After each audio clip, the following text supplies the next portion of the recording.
Course 3, Lesson 98, we're looking at relations and functions and being able to determine if it's a relation or a function, and also being able to look at data on a scatterplot and draw a line of best fit.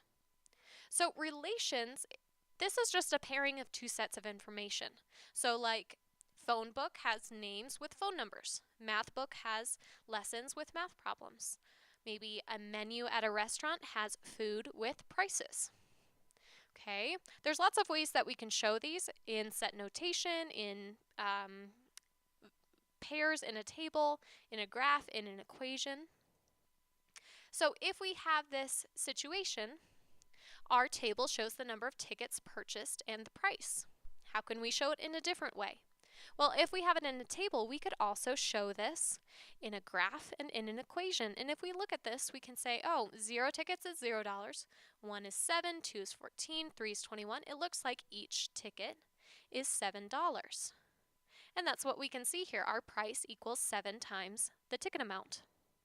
Now the question is, why don't we have a line through this? Well, it's as simple as realizing that if we did, that would mean that we could have half a ticket sold, which is not true. We can't have half a ticket sold, so we wouldn't draw a line through these points. What do the input values represent? Well, our input values, our domain, those are our tickets. And the output values are our price.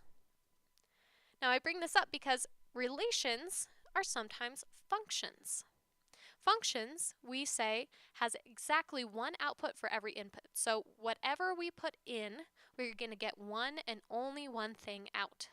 It's like a machine. When you put something in, it's only going to spit out one thing. So we have a table here, and we say this table shows the number of minutes before school Timmy arrives and the number of students that are already at the school. So one day he arrives 4 minutes early, and there's 50 students there. Another day, he arrives 20 minutes early, and there's 30 students there. 12 minutes, we'll have 12 students. 10 minutes, 25 students. 6 minutes, 40 students. And on a different day, 4 minutes, 60 minutes. 60 students. We want to know, is this a function? Well, let's look. Does every input M have one and only one output? The only one I need to really focus on is this duplicate here of 4 minutes. We say, okay, if it comes out the same as the number of students, we're good to go. But it doesn't. One time, 4 minutes early, there were 50 students there. And a different time, 4 minutes early, there were 60 students. This is not a function. Because if we have the same input, we have different outputs, and that's not okay. Another way to check this is with the vertical line test. And we say the vertical line test is if a vertical line drawn passes through more than one point, it is not a function. So we could graph this data and say, okay, on these 4 minutes before school right here, I could draw a vertical line, and we can see, well, it crosses right there and right there. That's not okay. If we drew a line right here, that's okay because it just crosses one point, or right here just crosses one point. But those 2 points with the 4 minutes, that makes it fail as a function, and it's just a relation. It's just pairing up information. Are these functions or just relations? So with A, I could draw vertical lines all over this, but every single vertical line I draw will only go through this line at one point. This is a function. B, if I draw some vertical lines here, it looks good. Even if I get close to here, it's actually only going to cross in at one point. This is also a function. Lastly, C, if I draw a vertical line, I already see that I'm going to hit that point right here, and right here. What that is saying is that if I had a table, and let's say this point is at -1, so my x is -1, well, right here, the y is 1, and right here, the y is 2, and down below, that y is -2. How is that possible? Well, the thing is, it's not a function. It's a relation. It relates information, but it's not a function. So graph a circle on a coordinate plane with a radius of 5 and its epicenter at the origin. Well, if we do that, just a quick sketch of this. We would say, okay, I have this circle, and I would say, okay, is this a function? Well, let's do our vertical line test, and we would say, oh no, nope, it's not because it crosses at 2 points, so it's not a function. Let's prove it though with some pairs of numbers. So we could say, okay, right here, I would have 5, 0. Over here, I would have negative 5, 0. Up at the top, I would have 0, 5. And on the bottom, I would have 0, negative 5. Well, imagine if this is a table of values, of x, y values. The 5 and negative 5, that's okay, because we have different inputs. It's okay if they have the same output. But once I see these zeros, my 0 goes to 5 and my 0 goes to negative 5. That makes this fail, and this is not a function. Okay, now we can also talk about data, and sometimes it's not perfectly linear. What allows us to look at these and draw some conclusions is by putting lines of best fit. Now I'm going to go through some vocabulary terms like correlation. This is the relationship between sets of data. A negative correlation, well, that relationship that we talked about is a negative relationship, meaning it has a negative slope. Or a positive correlation has a positive slope. No correlation means that it's neither positive or negative, it's just a horizontal line. There's no relationship between the two. Okay, so if we were to draw a graph for each of these, our negative correlation would mean that we have all of this data, okay, and it's at a negative direction.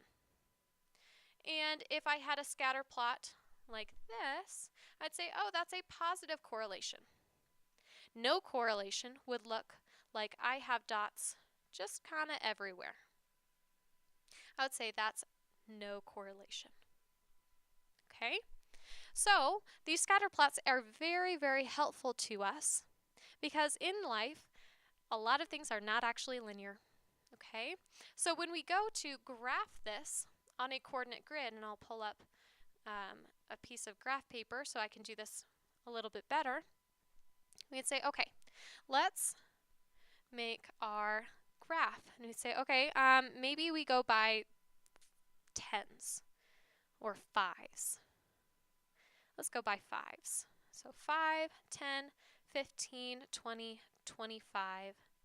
Okay, and then on here, 5, 10, 15, 20, 25, 30, 35, 45, and then 50 is going to be up here. Okay, so we can graph this and say, all right, 4 goes to 50, we're up here. 20 goes to 30. 12, so we're right about here, goes to 12. 10 goes to 25. And 6 goes to 40, about here. And we can see all of these points, they don't line up linearly. Okay, we can't draw a line, perfect line through all of them, but we can start to see kind of a trend. And if I were to draw a line of best fit, we would say maybe about there would be a good line that cuts through all of them, kind of evenly distributes the space. Well, I would look at this and say this is a negative correlation because the slope is going negatively down. If we go left to right, my line is going down. And we could actually find a good slope for this. Maybe we draw a slope triangle from here to here and say, oh, well, it's going down 3 and over 1. So we would have a negative 3 slope. And it looks like maybe it crosses the y-intercept at about maybe 60. So we would say minus y equals negative 3x plus 60. Remember, we just need 2 pieces of information. We need our y-intercept, where it crosses that y-axis, and we need our slope, which in this case looks like it's about negative 3 over 1. Okay. Using our best fit line, how many students would we see about 10 minutes before school? And so we could look at our line and say 10 minutes before school, maybe we see, I don't know, 25, 35, somewhere between there, right? It's not going to be perfect because this is not perfectly linear. How many students would he see about 8 minutes before school? So we would use our line and say, okay, we go right here, go up, and maybe he sees about 40 students. Okay. All right, and lastly, determine if these are relations or functions. We use our vertical line test on this first one. We say, oh, it crosses only at one point. This is a function. Our second one, oh no, it crosses in 2 points. This is just a relation. We look at C and we think, do we have any duplicate inputs that maybe have different outputs? And we see, yeah, our 3's go to different outputs. And our 2's also go to different outputs. This is not a function. But if we have 2, 3, 4 going to 5, 4, 5, that's okay because 2 goes to 5, 3 goes to 4, 4 goes to 5. Every input has one and only one output. So we're good to go. This is a function. Well, I hope this is helpful for your homework and for studying.